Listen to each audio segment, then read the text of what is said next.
السلام علیکم، اور نیوز کے ساتھ میں ہوں فیصل۔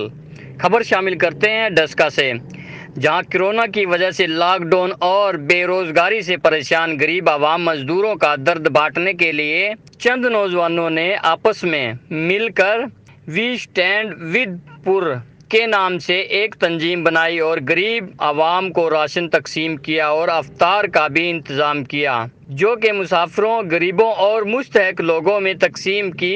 نوجوانوں کی اس کاوش کو عوام نے بہت سراہا اور کہا کہ اللہ ان کو مزید فلاحی کام میں وسیلہ بنائے اور ترقی سے ہمکنار کریں، آمین۔ رپورٹ کرتے ہیں رپورٹر عدیم احمد آن نیوز ڈسکا۔